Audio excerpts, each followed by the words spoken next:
Good morning, everyone. Forgive my voice, I'm recovering from the cold. It gives me great honor this morning to introduce our featured speaker, Mr. Ozzi Warwick. He is the General Secretary of the Joint Trade Union Movement. He's also the Chief Education and Research Officer, a post he held since 2009.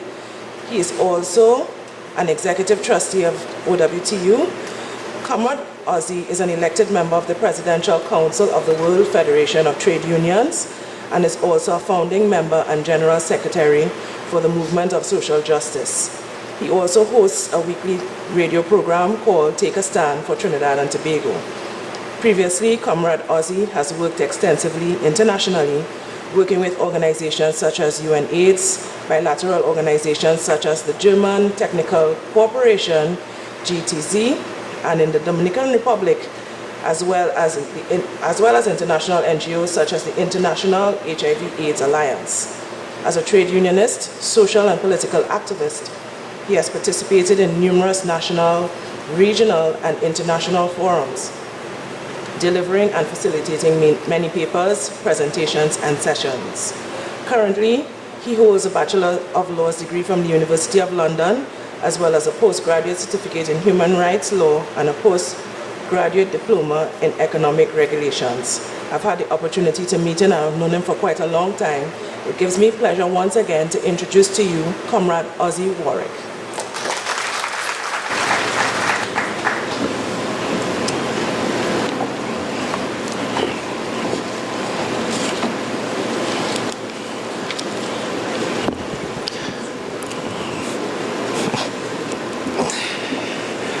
Thank you very much, my good friend and Comrade Marsha Huggins. Thank you for the introduction. District Chairman, Comrade Gregory Subero, President of the Trinidad and Tobago Unified Teachers Association, also a good friend and Comrade Lindsay Dudai, very active member in the Joint Trade Union Movement. Teachers of Victoria District, good morning. Teachers of Victoria District of TTUTA, good morning. Morning, Ozzi. I know it probably don't feel like a good morning when you went to fill up your gas this morning or last night. And just allow me a few moments, Comrade Chairman, to say one or two things about that before I get into the theme.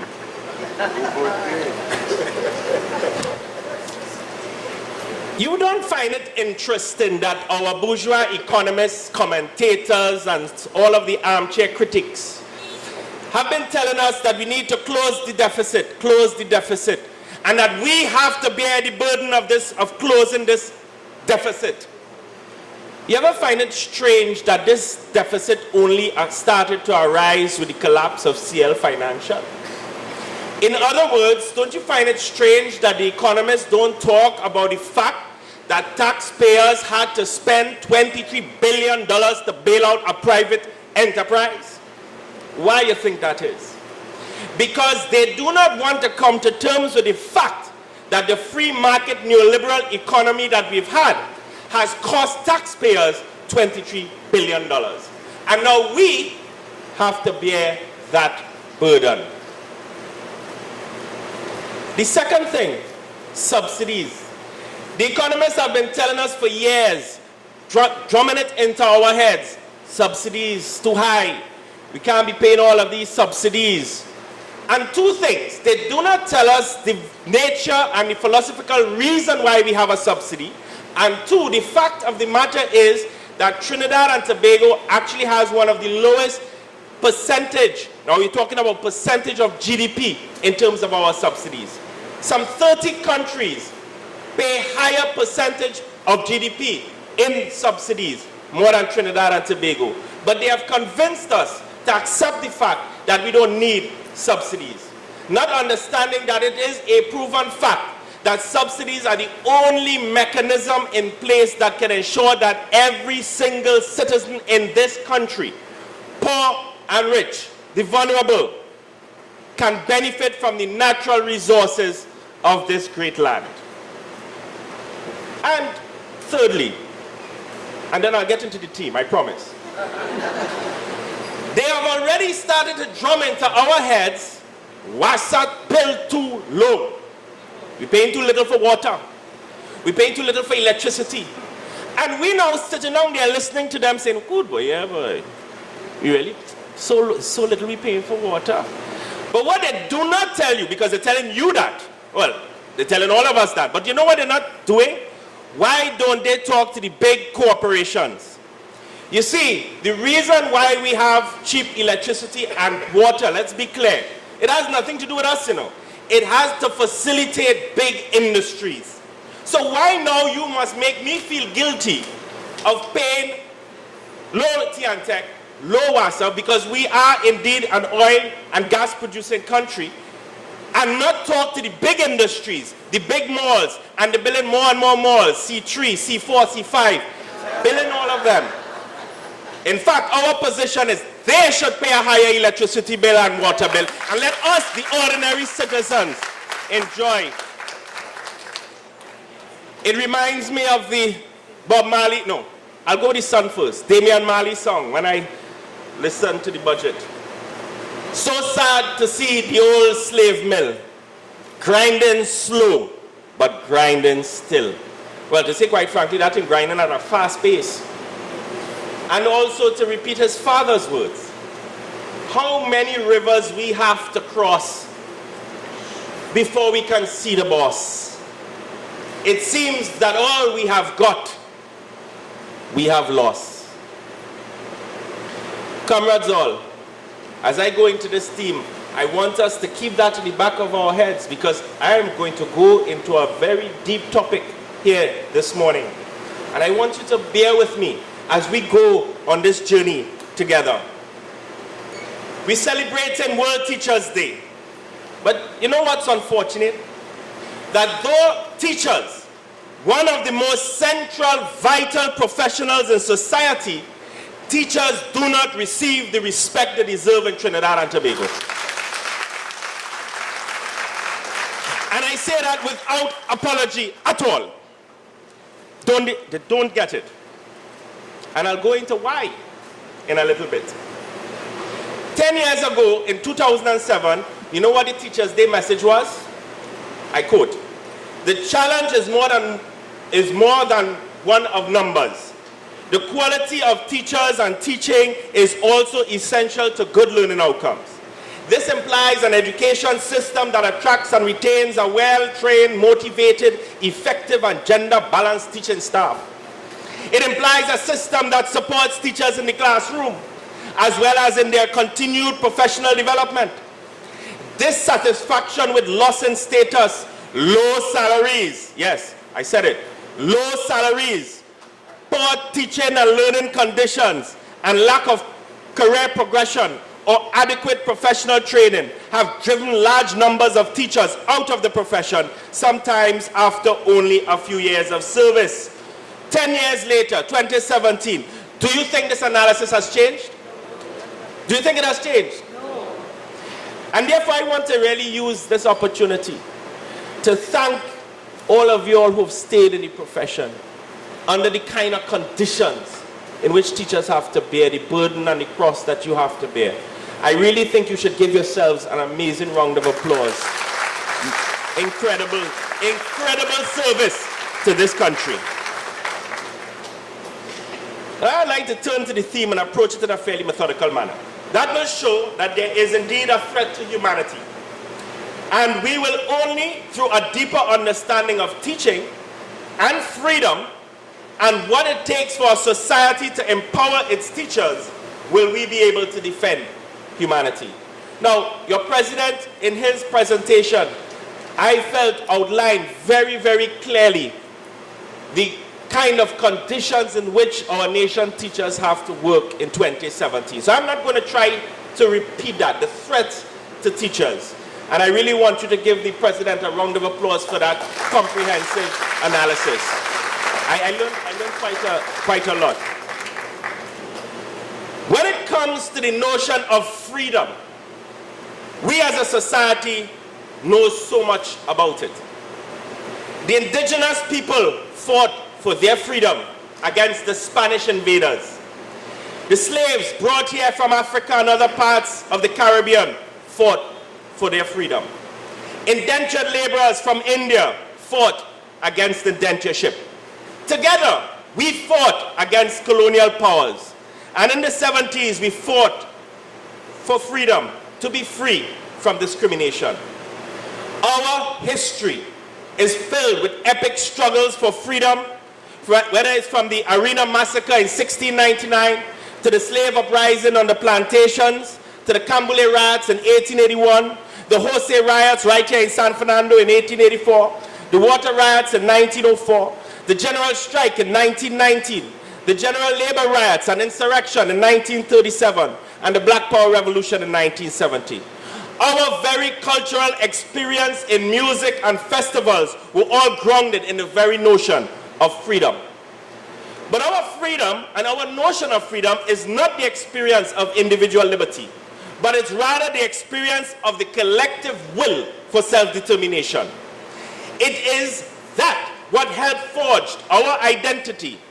And today, we must never ever forget that our struggle for freedom has always been a struggle for economic and social justice. And what about social and economic justice for teachers? I believe there can be no better educator for social justice than teachers. Social justice has to do with the distribution of wealth, opportunities, and privileges within a society. It is also about making positive changes that will bring about a more just society.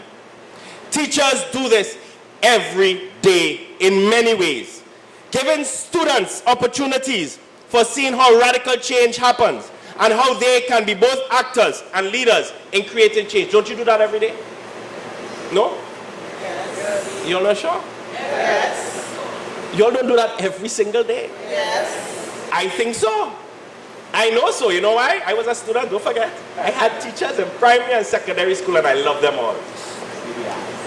The fact is that social justice orientation is appropriate for all classrooms by making what you are teaching relevant to what is going on in the world. If there is something happening in the news that you can link to your content, do it. Choose something even controversial. Or ask your students if they have questions regarding anything they have been hearing about. Chances are that someone is going to mention protests, marches, demonstrations, or even the 1%. Yeah, I'll talk about them in a bit. No way I will stand here and not talk about that. It is important to choose topics that you believe you can be neutral as you support students' own journey of learning, how to be critical thinkers, forming their own opinions, create opportunities for students' voices to be heard. They need to be taught how to actively participate in discussions.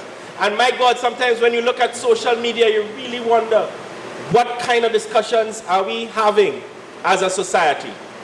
As Ramesh Diosaran noted, and I quote, "In all this, and given the goals of education in a post-colonial democratic society, the ultimate objective is to create a good measure of equality of educational opportunity and educational equity. There is where the teacher also becomes an advocate for social justice and educational equity." I end quote. But we can't talk about teachers being advocates for social justice and not talk about economic justice for teachers. I find it difficult to have a discussion as profound as the theme that you have outlined here today suggests without dealing with our 1%. Teachers represent a large body of workers whose incomes are far below that of business executives. Are you wrong? No. Well, your salaries like business executives? No. What do I mean? The contribution of teachers to national development far outstrips the contribution of the 1%, and yet teachers receive next to nothing for it.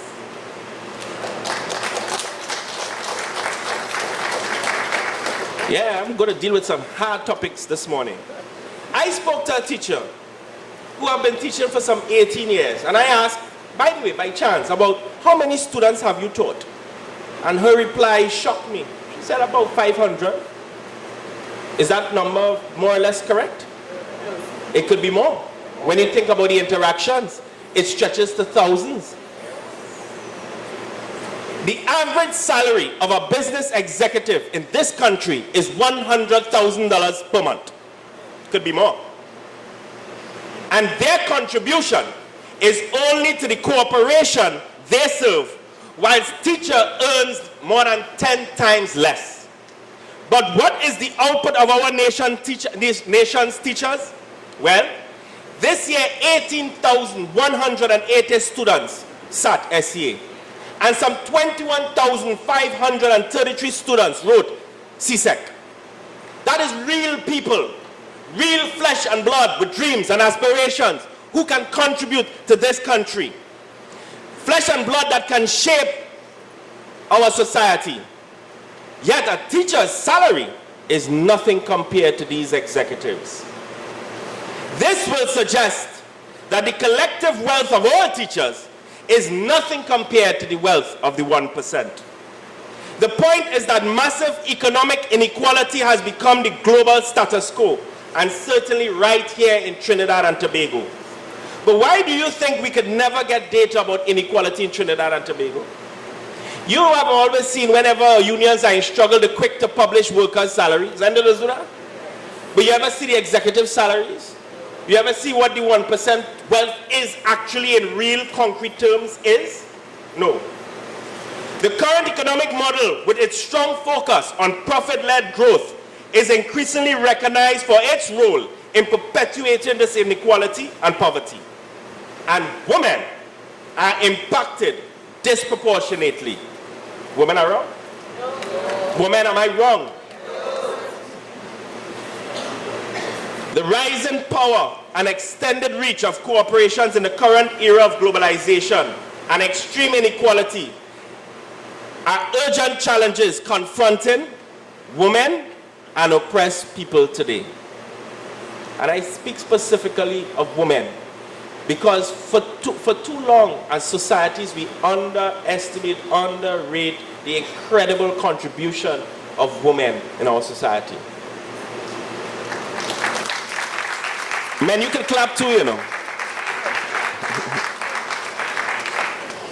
UN Clark stated that at the heart of inequality in Latin America and the Caribbean is income inequality, deplorable working conditions, appropriation of community land and natural resources, lack of access of quality public services, and the invisibility of unpaid and low-paid informal work, and of course, the poor conditions in which our teachers have to work are some of the impacts of the current status quo that needs to be changed.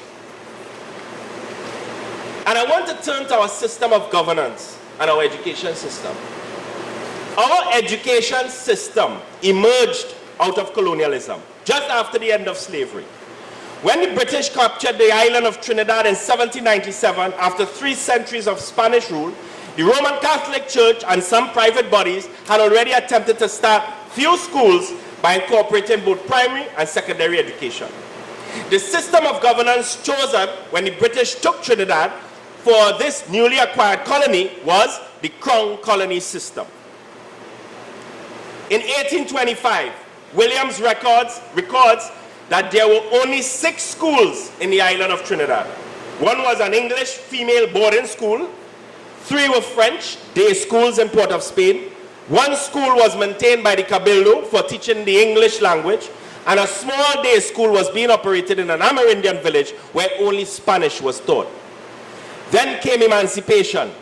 Selwyn Cudjoe in his 2003 paper, Learning and Education in Trinidad and Tobago, stated, when we started our freedom ride in 1838, the British government gave £34,000 to British Guyana and Trinidad.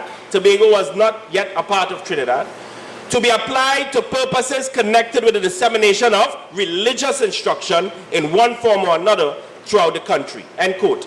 In other words, when we started our educational journey, we were being shaped to be good boys and girls to serve the ideals of the British Empire and the planter class at home. In 1846, the ward school system was introduced to secularize our school system. Here why? This system represented a struggle between two systems of production. The planter class felt that religious schooling was enough for the slaves and then the indentured laborers, whilst in the post-emancipation period, the rising capitalist class and the state felt that they needed to prepare these ex-slaves and indentured laborers to fit within this early capitalist system. By this time, we were still under the Crown colony system of governance. But as capitalism continued its advancement, it required more and more body of workers. Then came the Keenan's recommendation in 1869 to prepare the colony to be properly integrated into the capitalist system, but only as a peripheral colony to supply raw material to the center of economic power through the plantation system. But guess what? The Keenan recommendation to reform and improve the education system in Trinidad and Tobago was not implemented. Guess why? Because of the strong influence of the planter class, the then 1%. It would take another 30 years when some reforms came in the late 1890s, because with the failure of the sugar prices, the colony required a different type of worker, but the plantation economy remained intact. The system of governance remained intact.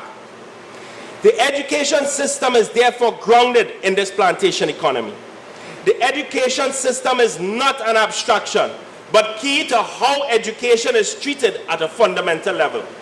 It has to do with how our nation's teachers are treated. If the system of governance is one whereby teachers are disrespected by the administrators and governments, are not given a voice or is not empowered, then the inevitable net effect is one that is meant to maintain the status quo of a small elite class wielding power and control over the whole society. So I'm saying that the threat to freedom to teach in teaching outlined by your president is the direct result of our system of governance. Social democracy was referred to as the golden age of modern capitalism. That changed in the 1970s with the onset of the neoliberal era that we have been living in since. And if you ask yourself what this era is, then I would answer by saying that its crucial principle is undermining mechanisms of social solidarity and mutual support and popular engagement in determining policy. But it's not called that. What it's called is freedom. But freedom in a capitalist context means a subordination to the decisions of concentrated, unaccountable, private power. In other words, party financiers. I know I ain't clapping that one, eh? That's what it means.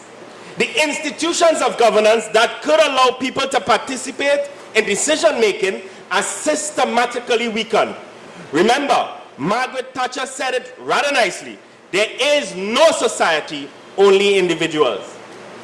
In the last 5 years, we have seen the rise of right-wing nationalism with its racism, xenophobia, intolerance, individualism, its focus on profit before people.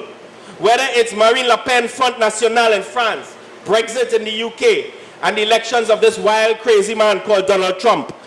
And more recently, the gains of a neo-fascist alternative for Deutschland in Germany. These are not accidents of history. They are the inevitable outcome of 30 years of neoliberalism. The rise of such conservative ideas, which goes against humanity, threatens the ability of teachers to teach in freedom. But to understand this link, I must take you through a dark journey of neoliberalism and its anti-democratic nature. The term is rooted in the tradition and social philosophy of liberalism, which emerged in the 19th century at the same time with capitalism. Capitalism being the economic system, and liberalism being the philosophy to support that economic system. This particular form of liberalism was a response to existing power structures of the monarchy and tyrannical regimes.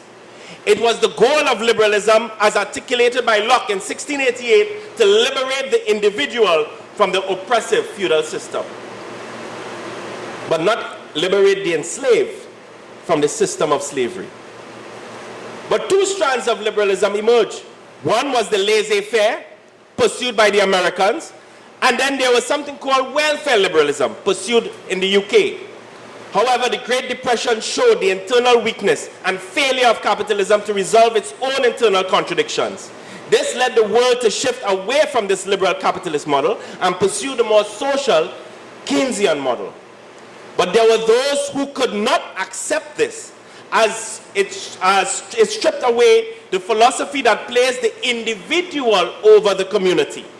And so in 1938, a conference of intellectuals was organized in Paris by a French philosopher, Louis Roger, no relation to Ansel Roger. After interest in classical liberalism had declined in the 20s and 30s, the aim was to construct a new liberalism as a rejection of collectivism, a rejection of socialism, a rejection of laissez-faire liberalism.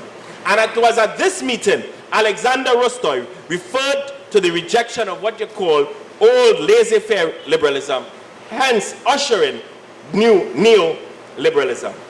9 years later, the Mont Pelerin Society was created at a conference organized by Friedrich Hayek.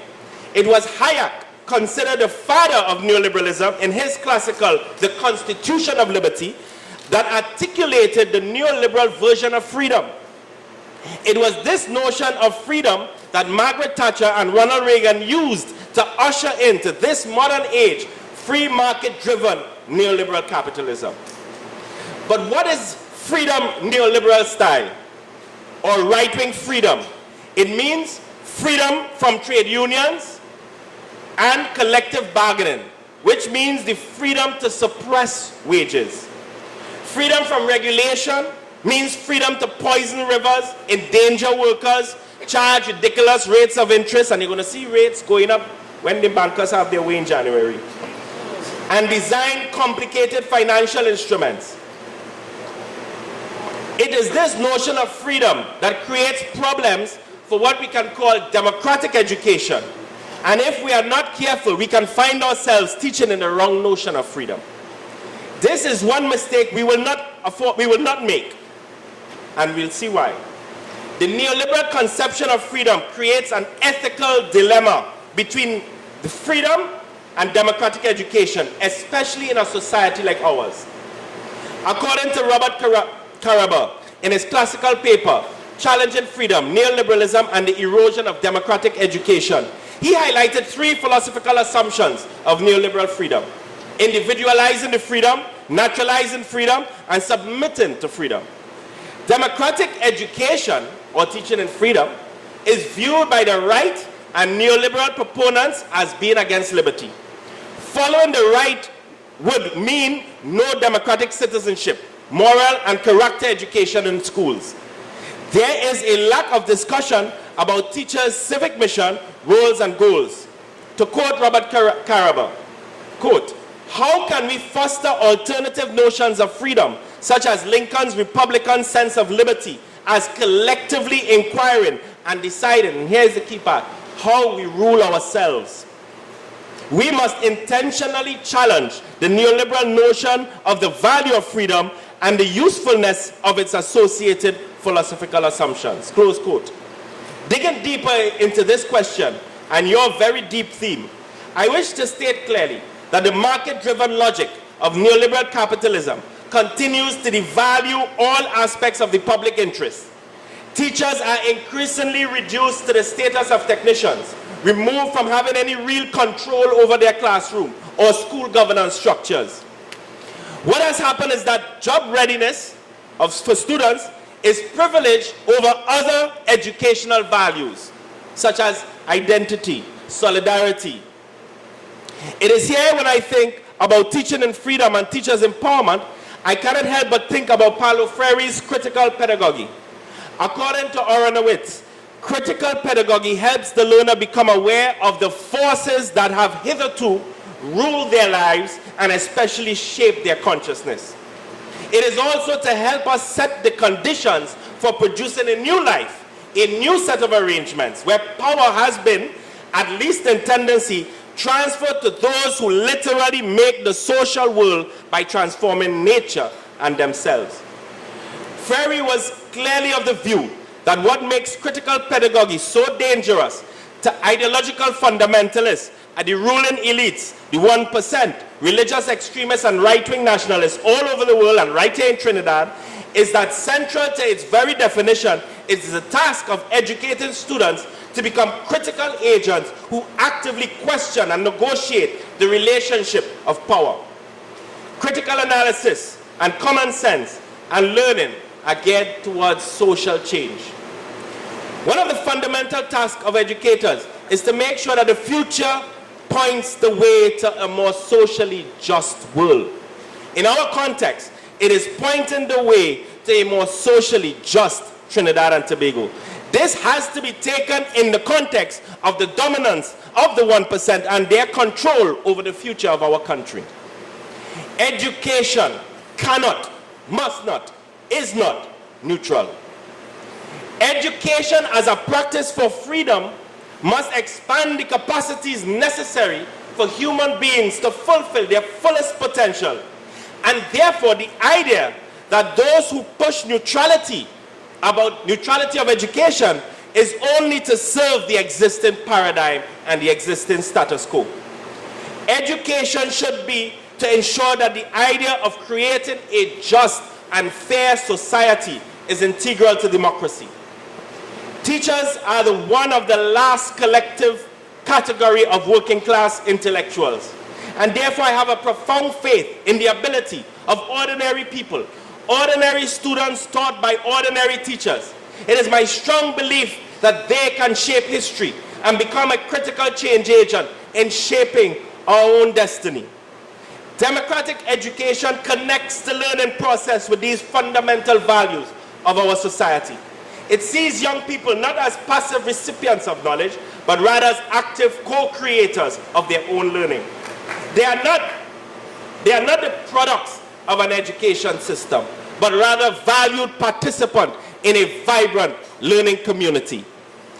Democratic education begins with the premise that everyone is unique, so each of us learns in different ways.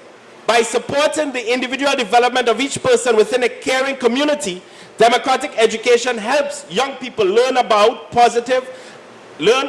themselves, engage with the world around them, and become positive and contributing members of society. But democratic education is not possible if teachers are not empowered. Empowered teachers must be free to exercise their own professional judgment without being restricted by others. Education researcher Frances Bollin defined teachers' empowerment as investing teachers with a right to participate in the determination of school goals and policies, and to exercise professional judgment about what and how to teach. Close quote. In this view, being an empowered teacher means that teachers In this view, being an empowered teacher means that teachers must have access to information and materials, and being free to use these resources in a way that meets student needs and targets. Empowered teachers are given the encouragement and support necessary to take risks and engage in continuous professional development while collaborating with their peers and comrades, which is essential for success in education. Being an empowered teacher means having enough resources and freedom to provide every student with the education that they deserve. The importance of empowerment is also illustrated by its role in increasing teacher motivation, improving problem-solving skills, and teaching students to become empowered, all of which are vital to improving the learning outcomes. Understanding what it means to be empowered will allow teachers to take the first step towards achieving this goal. After all is said and done, the bottom line has to be that empowered teachers will change Trinidad and Tobago.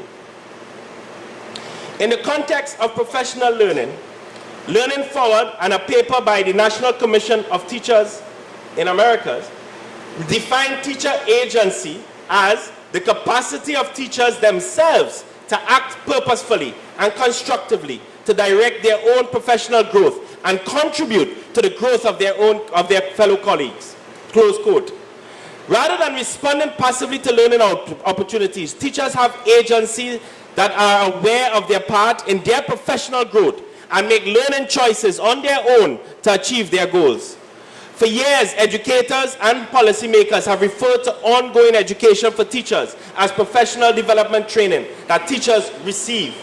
We use the term professional learning because it recognizes teachers as agents of their own growth and emphasizes that learning is an experience driven largely by the learner themselves.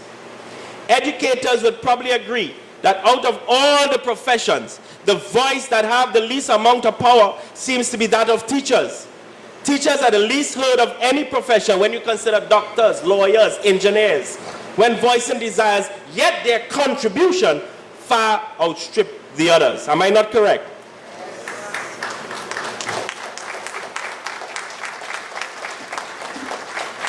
The bottom line is that teachers can reclaim their real teacher agency, their voice and empowerment. The teacher's voice, empowerment and agency is needed for the educational reform that so many desire. Can't do it without teachers.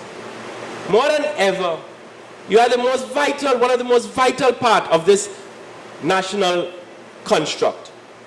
As teachers, you have a responsibility to students and communities to share your collective wisdom.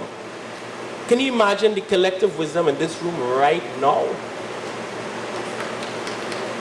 To get this reform effort right, teachers has to be seated at the table, demanding the type of change that will be in the best interest of our children, your colleagues, and our countries. Nobody, absolutely no government, no administrator, no permanent secretary, no minister of education can keep teachers away from the table. Reforming this great profession is a necessary step in the development of our nation in general. We have a unique opportunity to share your stories, good and bad, in an effort to adequately prepare our students for the future that awaits all of us. Teachers' voices must be heard. This paper mentions some ways to increase teacher agency. 1, make all professional learning discussions only in serious consultation with teachers. Rethink organization of the school day, and I'm sure teachers have a lot to say about how the school day is organized, no? Yes. No? Yes. Involve and support teachers in collecting and analyzing data. Don't somebody else collect, analyze, and then tell us.